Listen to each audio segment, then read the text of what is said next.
my lovely High School Musical, the musical, the series fans. My name is Courtney. Today I'm going to be reacting to Season 3, Episode 8, aka the finale. This episode had a lot, so I have a ton of notes on this. This is going to be one of the longer videos of this little reaction series, so please bear with me. We're going to dissect it all.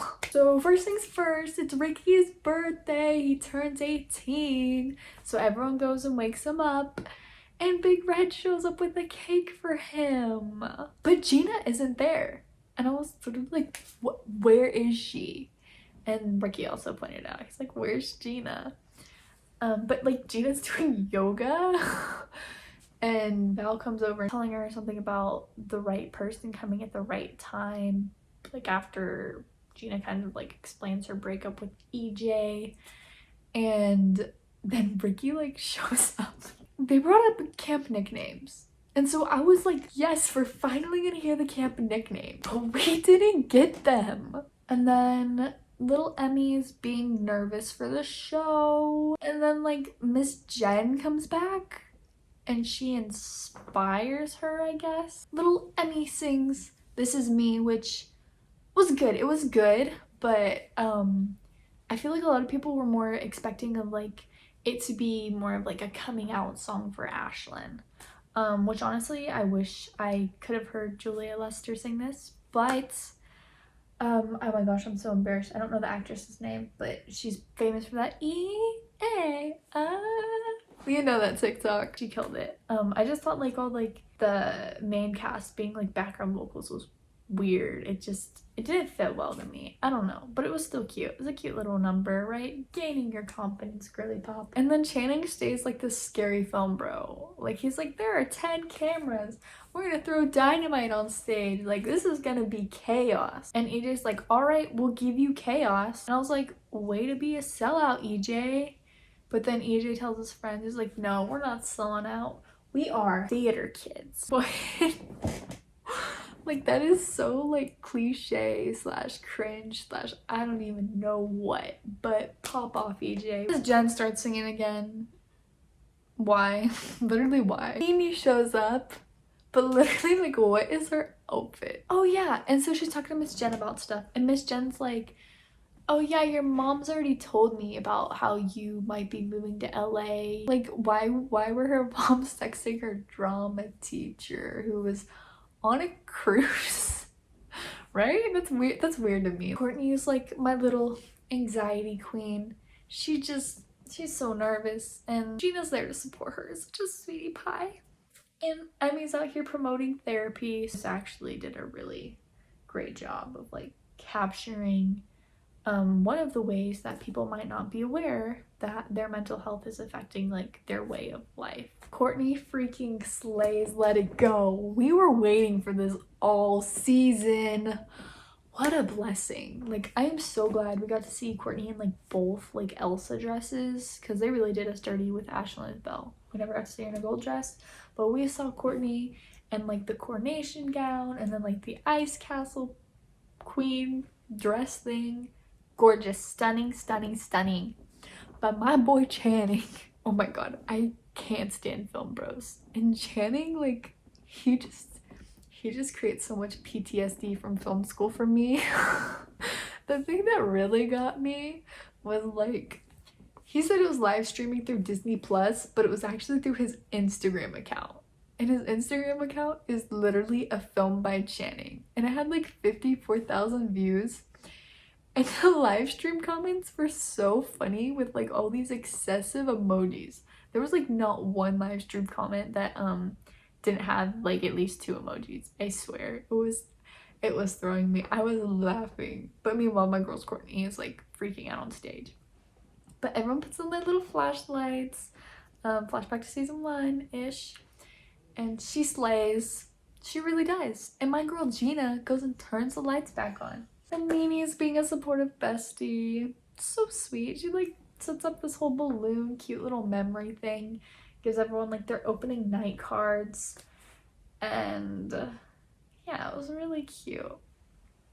And then Ricky tells off Channing. He's like, Gina and I are just friends. Like he like fully like whacks the camera. He's like, no dude, no. Like we're done with this. Because he cares about Gina and he's not gonna like be that rebound. Like, no. And then he sings Kristoff's lullaby and I almost cried, mostly because I was so tired. But like, he did so good. And he was like looking at Gina and like Nene was watching, like, you know, like you just see like that he's done with Nene. Also, like, the set design was just so beautiful. Oh my gosh. The set designers this season deserve like the whole world. They did an incredible job. Oh, and then EJ calls his dad and like tells him off. He literally called his dad and he's like, you need to, like, he's like, tell me you're proud of me. And his dad fully hangs up. Like, my heart shattered at that because, like, dang. Like, why do most of the characters on this show have such awful parents? I mean, it's very obvious because they, like, hang out with their semi-toxic drama teacher half the time. Come on, Cash Caswell. Do better. You already named your kid Elton John. Oh my god. I can't with Cash Caswell. Who's worse, Cash Caswell or... And then this show ends and Maddox has this cute little like fake snow thing. We love her. And then Nene leaves Miss Jen a letter basically saying like, I'm gonna go to LA, like everyone's a shining star at East High, so I'm not needed. Nene was like never like my favorite character. You know, like in some ways I felt like I connected to her. Some ways, not a lot. This really jump started like Olivia Rodrigo's music career, right? With like All I Want and stuff.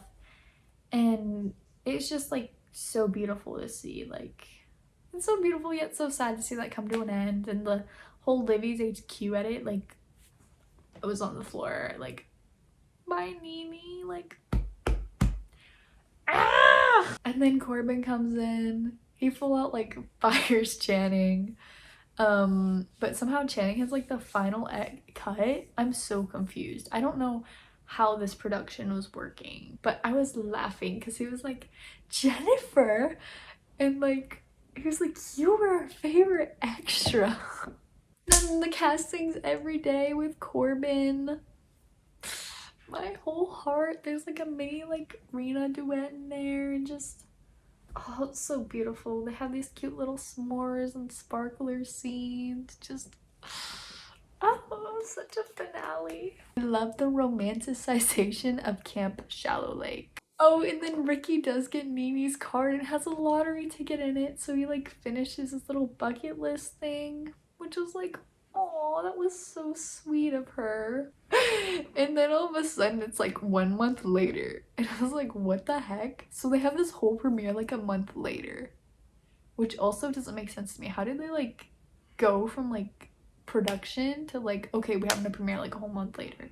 I feel like it would take longer than that, especially if like Channing's the only one editing. The red carpet was like so cute. Everyone's fits, like, Ricky's fit had so many patterns, and for what? Like, for what?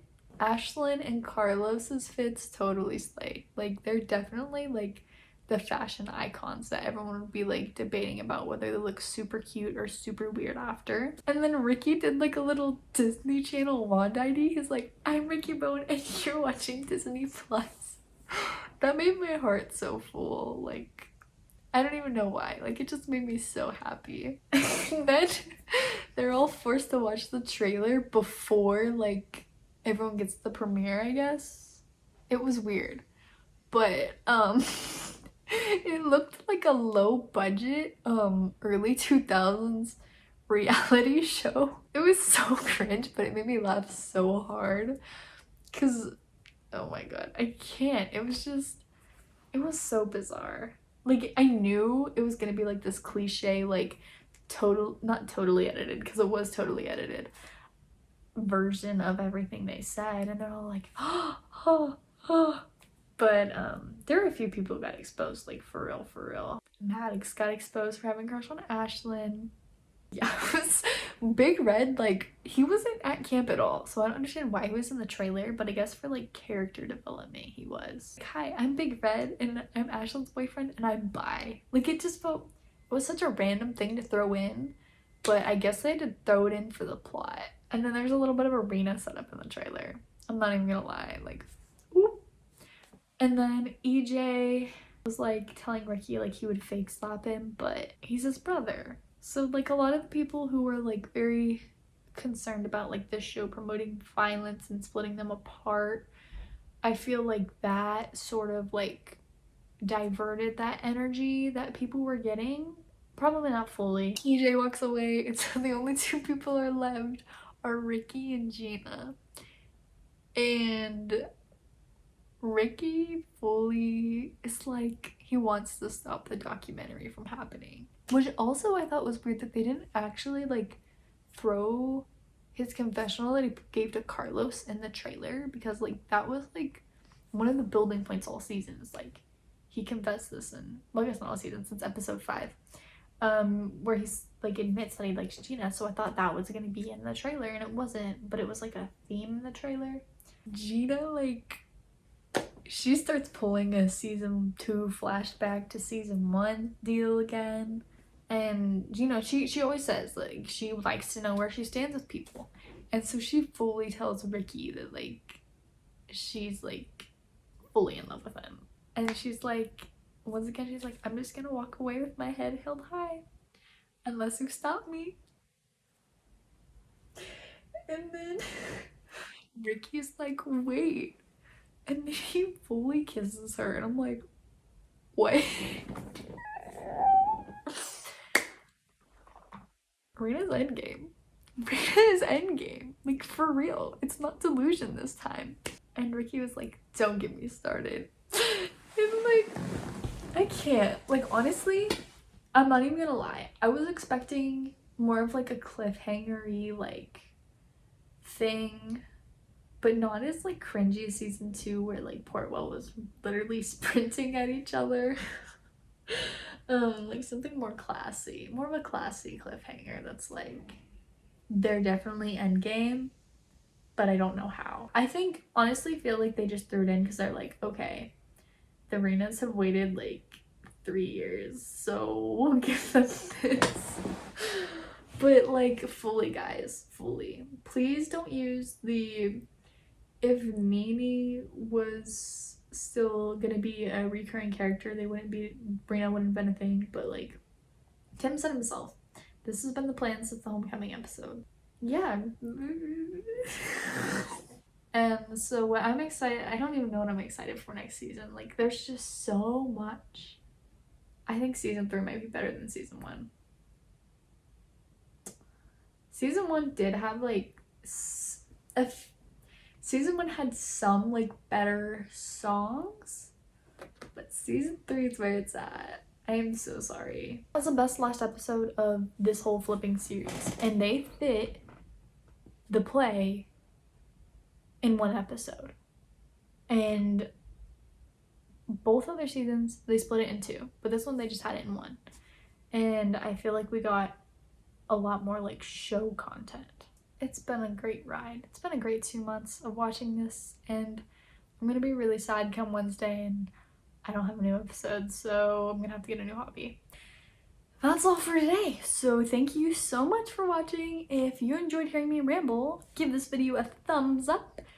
And you can also watch all of my other reactions to all of the episodes of this season, because they're all up now that I have the last one, if you really enjoyed it. Also comment down below, like, what was your favorite part of this episode, or like the whole season? I'm really curious to know, because like there was so much. And if you also want to be like besties for life, you can subscribe, because I make a lot of like content that's like High School Musical, the musical, the series, Joshua Bassett, Olivia Rodrigo. Yeah, just a lot of like related things. So if you're into that, you can subscribe. And that's really all I have. Thank you, and I hope to see you soon. Bye.